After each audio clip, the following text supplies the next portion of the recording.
जगाओ, ऐसा जगा फिर सो न पाऊं, अपने को निष्काम प्रेमी बनाऊं। ऐसा जगा दो फिर सो न पाऊं, अपने को निष्काम प्रेमी बनाओ।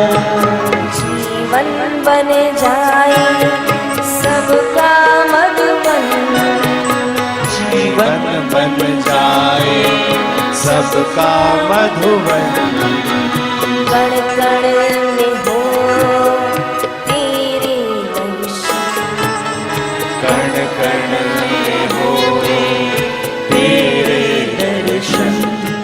वास्तव में मरना जिसका होता है वो है पंचभौतिक शरीर और सूक्ष्म शरीर, मन बुद्धि अहंकार। उसके मेल को बोलते जन्म और वियोग को बोलते मृत्यु। उन दोनों को जानने वाला जो तुम्हारा मैं है, जिसको तुम, जहां से तुम्हारा मैं उठता है, तुम निर्लेप हो। जैसे दुख आते, सुख आते, बचपन आता, सब चला गया, लेकिन तुम्हारा मैं वही का वही है। जागृत चला गया, स्वप्न चला गया, गहरी नींद चली गई, लेकिन तुम्हारा वास्तविक दृष्टा चैतन्य जो हर समय रहता है, इसीलिए उस परमेश्वर का नाम हरि। वो परमेश्वर तुम्हारा अपना आप है, आत्मा।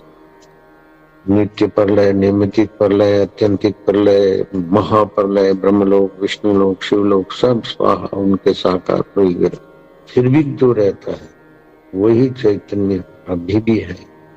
उसीलिए उस परमेश्वर का नाम हरि भी है, हर समय रहता। तो अब मरते समय व्यक्ति को क्या सोचना चाहिए कि मैं मन, बुद्धि, अहंकार और शरीर नहीं हूँ, उसको देखने वाला। मृत्यु मेरी कभी हुई नहीं है, नहीं हो नहीं सकती। मैं अमर आत्मा, आकाश की नहीं व्यापक, आकाश से भी ज्यादा सूक्ष्म अपना मेरा आपा है। ओम ओम ओम बोलने से उसमें बड़ी मदद मिली। और वास्तव में तुम्हारी मौत होती नहीं है, बिल्कुल पक्की बात है। मौत होती है तो स्थूल और सूक्ष्म शरीर का वियोग, जन्म होता है तो उनका शरीर। तो तुम्हारा वास्तविक स्वरूप तो मुक्त है, लेकिन जन्म मरण चित्त के दोष से होता है। तो चित्त की वासना मिटती है ना, वासना क्षय, मनोनाश और बोध, ये तीन बातें हो जाए, बोध माना अपने आप का ज्ञान, तो मुक्ति तो सहज में है। लेकिन अभागे विकारों ने और अभागे अहम ने मुक्त आत्मा स्वभाव को ढक लिया और अपने को 84 में डाल दिया है। तो कुल मिलाकर जिसकी मृत्यु नजीक है वो ये वेदांत विचार करे। समर्थ रामदास ने भी कहा, भक्ति मार्ग में आगे बढ़ना हो तो वेदांत विचार करना चाहिए, दासबोध में लिखा। तो जीवित व्यक्ति को सावधान रहना चाहिए कि सत्वगुणी खौराक, सत्वगुणी माहौल, दुराचार से बचे, सदाचारी लोगों का संपर्क करे, नियम रखे, महीने में 4 दिन 8 दिन मौन रखे। लेकिन जिनकी आयुष्य पूरी हो रही है और शरीर शांत हो गया है, उनके लिए भजन बनाया ताकि उनको भी मदद मिले। और मृतक व्यक्ति के पीछे लोग रुदन करके अपना भी मन शोकातुर न करे, और मृतक व्यक्ति के लिए भी वासना और गंदगी पैदा न करे। गरुड़ पुराण में लिखा है, जो मर जाता है उसके पीछे रोते हैं तो आंखों के आंसू और नाक से गंदगी बहती है, उसको पीनी पड़ती है। इसलिए मृतक व्यक्ति के पीछे रुदन नहीं करना चाहिए, कीर्तन करना चाहिए। कीर्तन तो करते लोग हैं, लेकिन महाकीर्तन क्या है कि मृतक व्यक्ति का सदगति करने वाला ऐसा भजन बना है कि उस भजन को आप लोग सुन लेना। ऐसा कोई है ही नहीं जो नहीं मरे शरीर, तो आप भी उसके लिए भजन करना, और भजन में वो भाव करना कि तुम आकाश रूप हो, चैतन्य हो, व्यापक हो।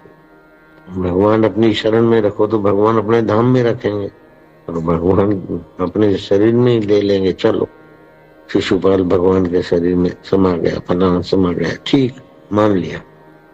लेकिन जब विष्णु लोक, ब्रह्मलोक, चल मेरे भैया, तो ब्रह्मा जी में जो घुसे हुए वो भी तो चल हो जाएंगे। हाँ, ये व्यवस्था है कि ब्रह्मा जी ब्रह्म उपदेश देंगे तो भी अपने ब्रह्म स्वभाव में मुक्त हो जाएंगे, विष्णु जी भी देंगे तो ऐसा भी हो सकता है। लेकिन अभी से तुम भगवान में घुस के इतने साल रहो, उसकी अपेक्षा भगवान जिसमें अभी है उसी में तुम पहुंच जाओ। आसान भी है और अभी से मुक्ति का अनुभव करो। मरने के बाद का वायदा बेकार है, जीते जी अपने आत्मदेव को जानो। तो कुल मिलाकर अभी आज जो भजन तुम सुनोगे, उस भजन को अभी से ही मृतक व्यक्ति के लिए सदगति दायक बने और अपने लिए भी अभी से ही काम में आए। ये भजन आदि और विचार आदि उठा तो सब लोगों तक पहुंचे। मंगलमय जीवन मृत्यु पढ़ना मृतक व्यक्ति के लिए, उसमें भी प्रेरणा है। और फिर इस भजन को जहां भी कोई मृतक व्यक्ति चले गए हों अथवा जाने वाले हों तो वहां भजन दोहरा दिया। कहीं भी समझो कि अब ये जाने वाला है अथवा अपन जाने वाले, तो तुलसी की सूखी लकड़ियां थोड़ी इकट्ठी करके कुटुंबी अथवा कोई मृतक व्यक्ति के पेट पर, आंखों पर, मुंह पे, शरीर में अग्नि संस्कार के समय अगर तुलसी की लकड़ियों का, तुलसी की माला का सानिध्य हो तो वो कैसा भी जीवन जिया हो दुर्गति से बचेगा और ऊंची गति पाए। ऊंची गति के बाद भी परम शांति, परम गति तो परमात्मा साक्षात्कार से होती है। ये भजन परमात्मा साक्षात्कार के लिए नींव का काम करे। धन्य है वे लोग जो इसको सुन पाते हैं, सुना पाते हैं। इसके रहस्य में बुद्धि को थोड़ा सूक्ष्म करे तो कठिन नहीं है। अपना आपा जान ले, आप मरने वाले नहीं। अनुभव नहीं भी करते हो ना, फिर भी ऐसे भी कैसे मरने से गंदा, पापी से पापी व्यक्ति मरता नहीं है। उसका सूक्ष्म शरीर दूसरे शरीर में जाता है, जन्मता है, मरता है, जन्मता है, मरता है, लेकिन उसका शुद्ध स्वरूप कभी नहीं मरता।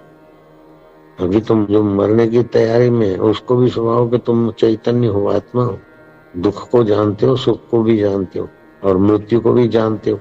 सूक्ष्म शरीर से तुम देख रहे हो अपने देह को, तो तुम्हारी मृत्यु नहीं हुई। शरीर की मृत्यु वास्तव में मृत्यु नहीं है, एक दूसरे की देखकर उसका भय है। शरीर को मैं मानने की बेवकूफी है। अपने को मैं मानो तो बस हो गया। जो दुख को, सुख को, मृत्यु को, जीवन को जानता है वो कौन है? खोजोगे तो उसी में शांत हो जाओगे। रोज खोजना चालू करो, मैं कौन हूँ, कौन, तो उसी की शांति में गहराई में पहुंच जाओगे। तुम्हारा अपना आपा परम शुद्ध है, परम पवित्र है, शाश्वत हो तुम। अधुना मुक्त हो सी, अभी तुम मुक्त हो। लेकिन ऐसा सुना सुना है मैं मुक्त हूँ, फिर जो आया सो खा लिया, जो आया सो कर लिया। वास्तव में तो तबाही हो जाएगी। कीट पतंग आदि तिर्यक योनि में, वृक्ष आदि योनि में बहुत दुख भोगने पड़ते हैं। इसलिए ब्रह्म ज्ञान उसी को पचेगा जिसको सत्वगुण की प्रधानता है, संयम की प्रधानता है, सतगुरु के वचनों की प्रधानता है। अभी ये भजन ध्यान से सुनना, उसका एक एक अक्षर ओ तो उसी ब्रह्म को प्रार्थना करनी है जो अभी है सबके हृदय में। जिसने तन छोड़ा उनको अपनी शरण में लीजिए, अपने स्वरूप का दान दीजिए, अपने सच्चिदानंद स्वभाव में उसको जगाइए। देव जाने वाले का नाम लेके भी बोलो, फलाने सच्चिदानंद स्वरूप हो, चैतन्य हो, परमेश्वर तुम्हारा, तुम परमेश्वर के हो। जगत की वासना छोड़ो, किसी से बदले लेने की या कुछ भोगने की वासना छोड़ो। सारे सुखों का सार है परब्रह्म परमात्मा का साक्षात्कार। सार को महत्व दे तो सार तो अपने बल से ही आवरण भंग कर देगा तुम्हारा। मैंने प्रभु को पाने को महत्व दिया तो वही प्रभु ने बोला कि जाओ लीलाशाह जी के बाद सभी रूपों में मिलूंगा, और मिल भी गए। ये तो मैं जिंदा जागता तो इसका साक्षी हूं। ओम नारायण नारायण नारायण। धन्य हो सुनने वाले। प्रार्थना करें।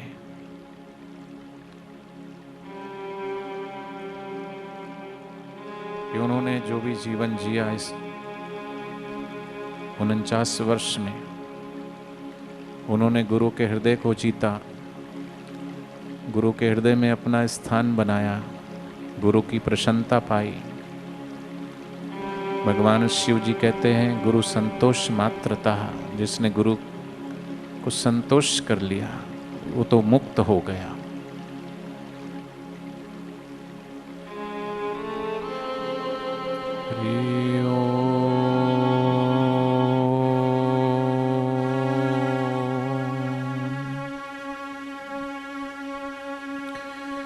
हरि ओम।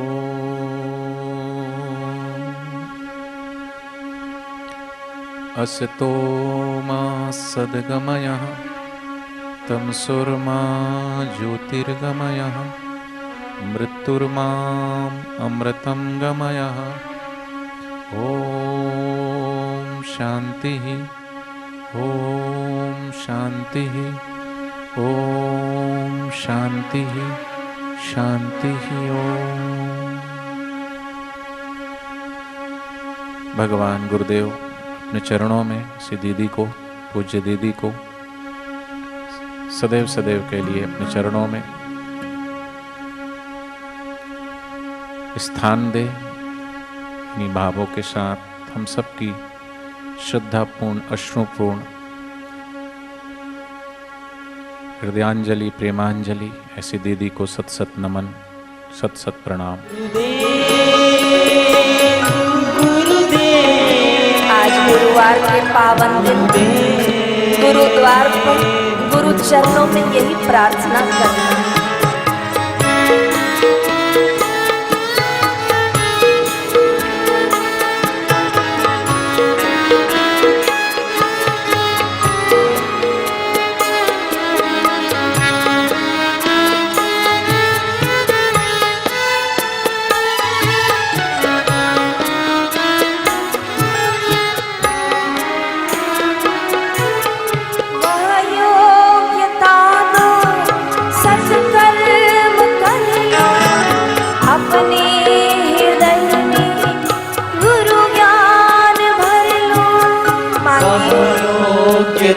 दो सत्कर्म कर लो, गुरु ज्ञान भर लो। वह योग्यता दो, सत्कर्म कर लो, अपने हृदय में गुरु ज्ञान भर लो। वह योग्यता दो, सत्कर्म कर लो, अपने हृदय में गुरु ज्ञान भर लो।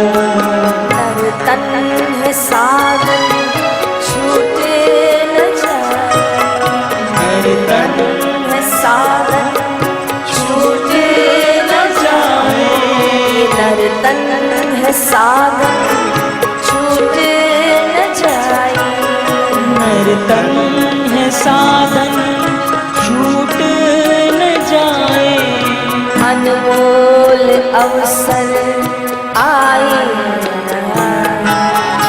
अनमोल अवसर आए न आए। गुरुवर मेरे ओ बापू मेरे बापू मेरे, चरणों का तीर हम पूज